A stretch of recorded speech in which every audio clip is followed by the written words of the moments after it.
नमस्कार दोस्तों, स्वागत है आपका मेरे YouTube चैनल इलेक्ट्रिकल भंडारी में।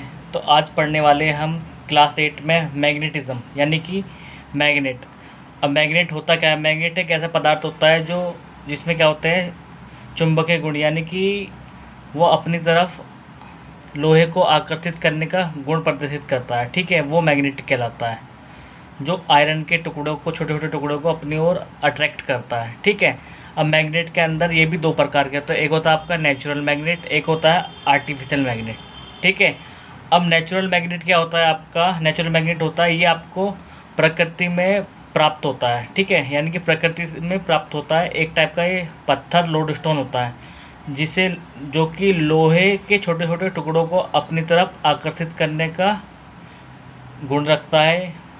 और ये स्वतंत्र रूप से अगर उसे स्वतंत्र रूप से लटका दें, वह हमेशा उत्तर दक्षिण यानी कि नॉर्थ और साउथ डायरेक्शन में क्या होगा, आपका रहेगा। ठीक है। एक होता है आपका आर्टिफिशियल मैग्नेट। अब ये क्या होता है आर्टिफिशियल मैग्नेट? ये आपका लोहा, इस्पात, कोबाल्ट इत्यादि पदार्थों से कृत्रिम विधियों से विभिन्न आकृतियों के रूप में आपका आर्टिफिशियल मैग्नेट बनाया जाता है। जैसे कि इसका एग्जांपल है छड़ चुंबक, घोड़ानाल चुंबक। ठीक है, चुंबक की सुई, इसमें लोहे को अपनी तरफ आकर्षित करने के गुण होते हैं। ठीक है, इसको भी तो इसमें जो लोहे को अपनी ओर आकर्षित करने के गुण होते हैं वो नेचुरल मैग्नेट से काफ़ी ज़्यादा होते हैं। ठीक है। अब आर्टिफिशियल मैग्नेट, अब बात करते हैं हम नेचुरल मैग्नेट। इसके एग्जांपल क्या हैं? इसके एग्जांपल लिख लेते हैं। इसके एग्जांपल होते हैं आपके, एक होता है लोडस्टोन।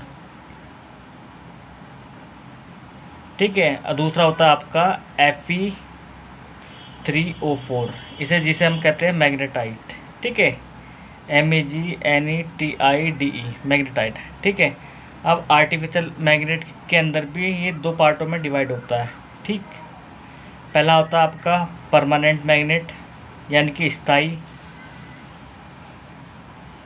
ठीक है, दूसरा होता है आपका टेम्परेरी यानी कि अस्थायी मैग्नेट, टेम्परेरी मैग्नेट। ठीक है, यानी कि अस्थायी मैग्नेट, परमानेंट और अस्थायी मैग्नेट। अब परमानेंट की बात करें तो इसका एग्जांपल क्या होता है आपका? इसका एग्जांपल होता है एल्निको। ठीक है, एल्युमिनियम, निकिल, कोबाल्ट, ये आपका क्या होता है, इस पदार्थ का परमानेंट मैग्नेट बना होता है। अगर हम टेम्परेरी मैग्नेट की बात करें तो इसका एग्जांपल में आता है आपका इलेक्ट्रोमैग्नेट। ठीक है, ये ELECTRO मैग्नेट, इलेक्ट्रोमैग्नेट। ठीक है, ये आपका क्या होता है, आपका टेम्परेरी मैग्नेट होता है। अब बात करते हैं हम नेक्स्ट पॉइंट की। अब देखो मैग्नेट क्या होता है, इसका मैं आपको एक तरीके का चित्र बनाता हूँ। ठीक है, इसमें दो पोल होते हैं, N और S। ठीक है, ये क्या होते हैं, मैग्नेटिक पोल हो गए। एक मैग्नेट का एग्जांपल दे रहा हूँ आपको, जो इसमें जो बल रेखाएं होती है वो N से निकलती है, S में क्या करती है, प्रवेश। ठीक है, तो ये होती है आपकी मैग्नेटिक लाइन। ठीक, ये क्या हो जाएंगी, मैग्नेटिक लाइन। ठीक है, ये आपस में कभी एक दूसरे को नहीं काटती। इसकी जो डायरेक्शन होती है वो आपकी क्या होती है, इसकी डायरेक्शन होती है N से S की तरफ। कहाँ? मैग्नेट के बाहर। अगर मैग्नेट के अंदर बात करें तो ये होती है आपकी S से N की तरफ, यानी कि साउथ पोल से नॉर्थ पोल की तरफ। ठीक, ये क्या हो गई आपकी, ये हो गई मैग्नेटिक लाइन। ठीक, इन्हें कहते हैं मैग्नेटिक लाइन। अब इसकी डायरेक्शन क्या होती है? डायरेक्शन होती है इसकी, चुंबक के बाहर बात करेंगे डायरेक्शन, तो ये होती है आपकी नॉर्थ पोल से साउथ पोल। ठीक है, साउथ पोल, नॉर्थ से साउथ पोल। अगर अंदर बात करें इन मैग्नेट के अंदर डायरेक्शन देखें मैग्नेटिक लाइन की, तो ये होती है आपकी साउथ टू नॉर्थ पोल। ठीक, देखो साउथ से नॉर्थ होती है मैग्नेट के अंदर, बाहर की बात करें मैग्नेटिक लाइन की तो ये होती है आपकी नॉर्थ से साउथ की तरफ। ठीक है, तो ये आपको समझ में आया होगा। और ये जो मैग्नेटिक लाइन है ये आपस में कभी आप एक दूसरे को नहीं काटती, ठीक है। अगर ये काटेगी तो ये क्या करेगी, दूसरी इसका वो प्रदर्शित करेगी रास्ता, जो कि असंभव है। तो ये एक दूसरे के पैरेलल चलती हैं, आपको दिख रहा होगा इसमें। एक होता है आपका फ्लक्स डेंसिटी, जिसे हम बी से डिनोट करते हैं, ठीक है। ये क्या होता है आपका फाई फ्लक्स अपॉन एरिया, ठीक। इसे कहते हैं फ्लक्स डेंसिटी। ये होता है फ्लक्स अपॉन एरिया। इसका जो यूनिट होता है वो आता है, फ्लक्स की होती है वेबर मीटर स्क्वायर, एरिया की होती है मीटर स्क्वायर, ठीक है। ये आपको याद रखना है, इम्पोर्टेंट पॉइंट है। चलते हैं नेक्स्ट।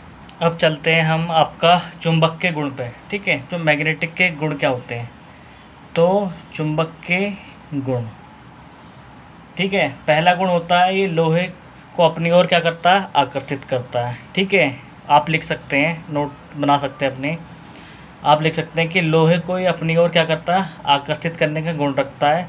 सेकंड पॉइंट होता है इसका आपका कि लाइक पोल का मतलब क्या होता है, सेम पोल, यानी कि north to north, south to south, ये होते हैं आपके लाइक पोल, यानी कि एक समान पोल होंगे, वो एक दूसरे को क्या करेंगे, ये एक दूसरे को रिपल करते हैं, ठीक है, धकेलते हैं वापस। तो ये पोल क्या करते हैं, एक दूसरे को रिपेल करते हैं, क्या करते हैं, रिपेल। ये याद रखना है आपको, इम्पोर्टेंट पॉइंट है। तीसरा गुण देखते हैं हम, जो अनलाइक पोल होते हैं, ठीक है। अनलाइक पोल यानी कि नॉर्थ साउथ हो गया आपका, या साउथ नॉर्थ हो गया, ठीक है। ये क्या करेंगे, पोल एक दूसरे को अट्रैक्ट करेंगे, अट्रैक्शन करेंगे, ठीक है। तो ये क्या करेंगे, एक दूसरे को आकर्षित करेंगे। अगर अनलाइक पोल होंगे, यानी कि अलग अलग पोल होंगे, एक साउथ दूसरा नॉर्थ या नॉर्थ साउथ, ठीक है, तो ये आप एक दूसरे को आकर्षित करेंगे अपनी ओर। अगर लाइक पोल होंगे, यानी कि नॉर्थ नॉर्थ होगा, साउथ साउथ होगा, तो ये एक दूसरे को रिपेल करते हैं। तो ये हमारे 3 पॉइंट है, काफ़ी इंपॉर्टेंट, ये आपको याद रखने हैं। चलते हैं नेक्स्ट। अब इसी में बात कर लेते हैं हम, ये जो मैंने आपको बताया अभी, एन से एस की तरफ क्या निकलती है, मैग्नेटिक लाइन। अब इसमें एक पॉइंट आता है कि मैग्नेटिक फील्ड क्या होता है, ठीक है। तो मैग्नेटिक फील्ड क्या होता है, चुंबक के चारों ओर का, ये देखा चुंबक, इसके चारों ओर जो क्षेत्र बन रहा है ना, यहाँ पर अगर कोई हम इस तरफ या इधर कहीं भी किसी भी पॉइंट पे जो इसका क्षेत्र है, उसके पास हम कोई भी एक आयरन रॉड या आयरन का टुकड़ा लाएं पीस, तो ये उसको क्या करेगा, अट्रैक्ट करेगा, अपनी ओर खींचता है, ठीक है। तो इसे क्या कहेंगे हम, मैग्नेटिक फील्ड कहेंगे, ठीक है। यानी कि चुंबक के चारों ओर का वह क्षेत्र जिसमें चुंबक के यानी कि चुंबक का प्रभाव का अनुभव हो, ठीक है, चुंबक के प्रभाव का अनुभव कर सके, ठीक है। अब नेक्स्ट पॉइंट पे चलते हैं हम। नेक्स्ट आपको मैंने बताया था, एक क्या होता है, सोलेनोइड, ठीक है। तो ये क्या होता है आपका, परिनालिका, क्या कहते हैं इसे, परिनालिका, ठीक है। ये इसे कहते हैं हम इलेक्ट्रोमैग्नेट, क्या कहते हैं, ये इलेक्ट्रोमैग्नेट। ये किस में आता है आपका, टेम्परेरी मैग्नेट का एग्जांपल है, ठीक है। अब ये होता क्या है, जब हम नर्म लोहे की छड़ लेते हैं, माना ये हमने क्या ले ली, नर्म लोहा ले लिया, सॉफ्ट आयरन ले लिया, ठीक है। अब इस छड़ पे अगर हम तांबे का वायर चढ़ाएं, ठीक है, ऐसे कुंडलित करें, तांबे का तार दिख रहा होगा आपको, तो हमने क्या कर दिया, इसमें कोई वोल्टेज लगा दिया इस सिरे पे, ठीक है, और यहाँ से क्या कर दिया हमने, करंट फ्लो करवा दिया। तो ये क्या होगा, जो इसमें सॉफ्ट आयरन है तो इसमें करंट फ्लो होगा, ठीक है। तो ये क्या हो जाएगा, मैग्नेटाइज हो जाएगा, ठीक, यानी कि चुंबकीय हो जाता है, इसमें चुंबकीय क्षेत्र उत्पन्न हो जाता है, और ये फिर उससे क्या होगा, मैग्नेटाइज हो जाता है। तो इसे हम क्या कहते हैं, इलेक्ट्रोमैग्नेट। यानी कि हम ये कह सकते हैं, जब नर्म लोहे के छड़ पर तांबे का तार लपेटते हैं तो वो क्या हो जाता है, आपका सोलेनॉइड बन जाता है, ठीक है। अब इसमें करंट फ्लो करवाएंगे यहाँ से आई, ठीक, आई हमने करंट फ्लो करवाया, तो इसमें क्या होगा, मैग्नेटिक फील्ड जो होगा क्या होगा, स्थापित हो जाता है। तो जिसमें लोहे का छड़ क्या हो जाता है, मैग्नेटाइज हो जाता है, ठीक है। और ये क्या हो जाता है, इलेक्ट्रोमैग्नेट, ये बहुत पावरफुल होता है, ठीक। इसका यूज़ करते हैं हम इलेक्ट्रिक हॉर्न में, ठीक, यूज़ कहाँ करते हैं इसका, इलेक्ट्रिक हॉर्न, ये आपको याद रखना है एग्जांपल, या लाउड स्पीकर में, या फिर हम कह सकते हैं इलेक्ट्रिक ट्रेन, ये इसके एग्जांपल हैं, ठीक है। या फिर डायनामो। तो समझ में आया होगा आपको सोलेनोइड क्या होता है। जब किसी सॉफ्ट आयरन पे के टुकड़े पे हम क्या करेंगे, तांबे का तार लपेट देंगे, उसमें हम करंट फ्लो करवाएंगे, तो उसमें एक चुंबकीय क्षेत्र स्थापित होता है, जिससे कि ये सॉफ्ट आयरन क्या होता है, मैग्नेटाइज हो जाता है, ठीक है। एक चुंबक के व्यवहार करता है, चुंबक की तरह व्यवहार करता है, तो इसे हम कहते हैं इलेक्ट्रोमैग्नेट। अब चलते हैं नेक्स्ट पॉइंट पे। नेक्स्ट पॉइंट है हमारा एम्पियर लॉ, ठीक है। एम्पियर लॉ क्या होता है आपका, एम्पियर लॉ देखना आपको, ये होता है आपका, ठीक है, बंद पास में से क्या, एच होता है आपका फ्लक्स इंटेंसिटी, ठीक है, मैग्नेटिक क्षेत्र की तीव्रता into D L equal to summation of current, ठीक है। ये होता है आपका एम्पियर लॉ।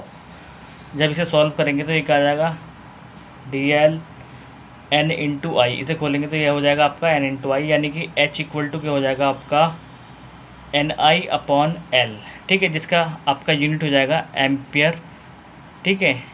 एन से क्या हो गया, आई से हो गया एम्पियर, एन से हो गया आपका टर्न, ठीक, अपॉन एल क्या हो गया आपका लेंथ, यानी कि मीटर, ये क्या हो गया इसका यूनिट हो गया, ठीक है। ये इंपॉर्टेंट फार्मूला है, आपको याद रखना है। अब बात करते हैं हम रिलेशन बिटवीन बी और एच, यानी कि बी होता है आपका फ्लक्स डेंसिटी, ठीक है। तो रिलेशन बिटवीन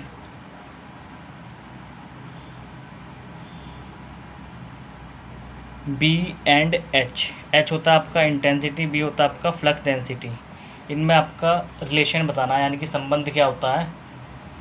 ये होता है आपका बी म्यू एच, म्यू होती है आपकी परमेबिलिटी,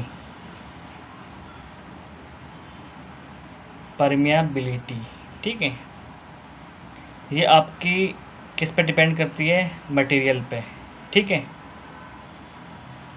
अब परमेबिलिटी क्या होती है, जैसे हमने देखा है कि इलेक्ट्रिक सर्किट में जैसे कंडक्टिविटी होती है, वैसे मैग्नेटिक सर्किट में क्या होती है आपका परमेबिलिटी, जो मैग्नेटिक फ्लक्स को क्या करवाती है, सेटअप करवाती है, और कंडक्टिविटी क्या करती है, इलेक्ट्रिक सर्किट में इलेक्ट्रिक करंट को सेटअप करवाती है। वैसे मैग्नेटिक फ्लक्स में मैग्नेटिक फील्ड में जो परमेबिलिटी होती है वो मैग्नेटिक फ्लक्स को क्या करवाती है, सेटअप करवाती है। अब इसका मात्रक होता है आपका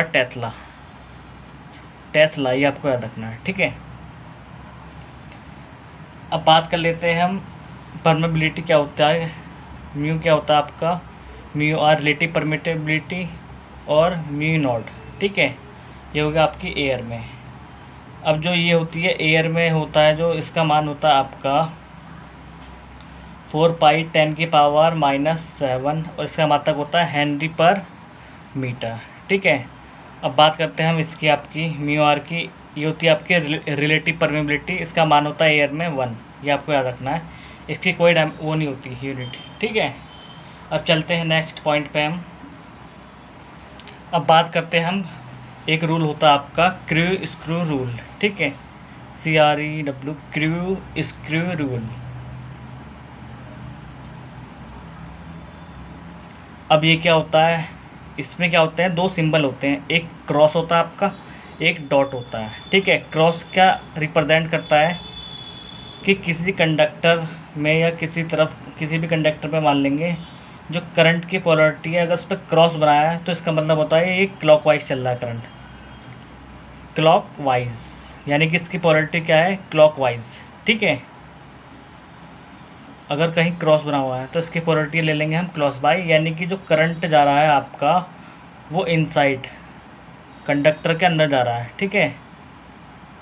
जो करंट फ्लो हो रहा है वो क्या हो रहा है, इनसाइड कंडक्टर के अंदर फ्लो हो रहा है, ठीक। अब बात करते हैं डॉट की, तो डॉट क्या रिप्रेजेंट करता है आपका, डॉट रिप्रेजेंट करेगा आपका एंटी पोलैरिटी, क्या होगी इसकी, एंटी क्लॉकवाइज, ठीक।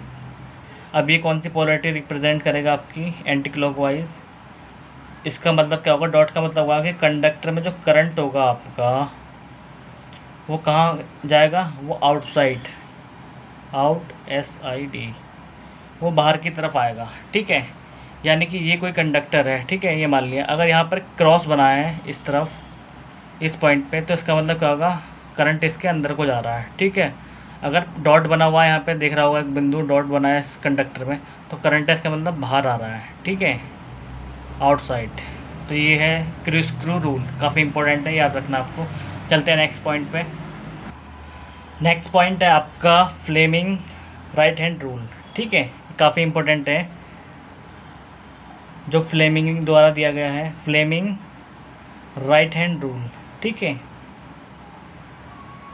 राइट हैंड रूल काफ़ी इंपॉर्टेंट पॉइंट है। ये यूज़ होता है आपका, ये लिख लेंगे, ये काफ़ी इंपॉर्टेंट पॉइंट है। यूज़ करते हैं इसका जनरेटर में। ठीक है,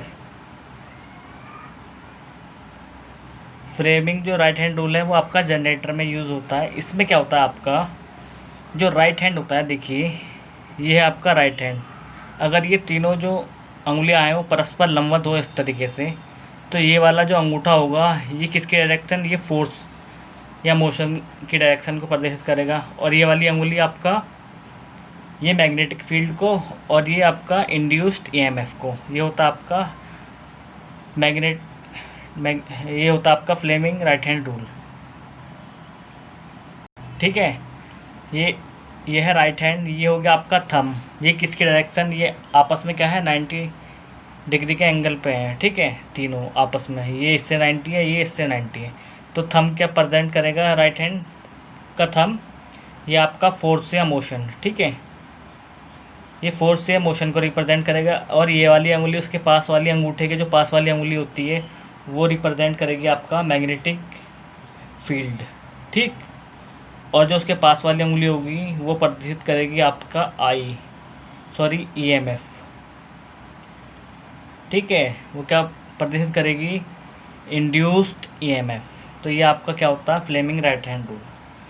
तो फ्लेमिंग राइट हैंड रूल कहता है कि हम सीधे हाथ के अंगूठे और उंगलियों को इस प्रकार फैलाएं कि तीनों परस्पर आपस में क्या हो, 90 डिग्री के एंगल पे हो। तो अंगूठा फोर्स को प्रदर्शित करेगा, और ये मैग्नेटिक फील्ड, जो अंगूठे के पास वाली अंगुली है वो मैग्नेटिक फील्ड, और जो तीसरी अंगुली बचती है वो आपको प्रदर्शित करेगी इंड्यूस्ड EMF का। तो ये होता है आपका फ्लेमिंग राइट हैंड रूल। अब चलते हैं फ्लेमिंग के लेफ्ट हैंड रूल पे।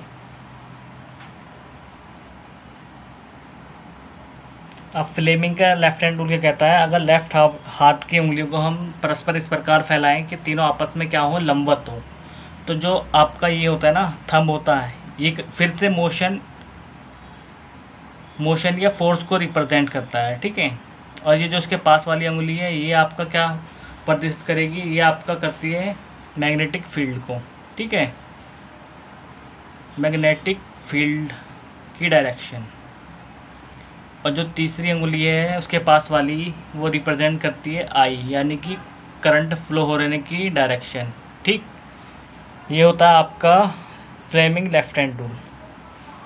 तो अंगूठा करता है फोर्स को रिप्रेजेंट, उसके बाद अंगुली जो होती है वो करती है मैग्नेटिक फील्ड को रिप्रेजेंट, और जो तीसरी अंगुली होती है वो करती है करंट को रिप्रेजेंट। और ये यूज़ कहाँ होता है, ये यूज़ होता है आपका मोटर में।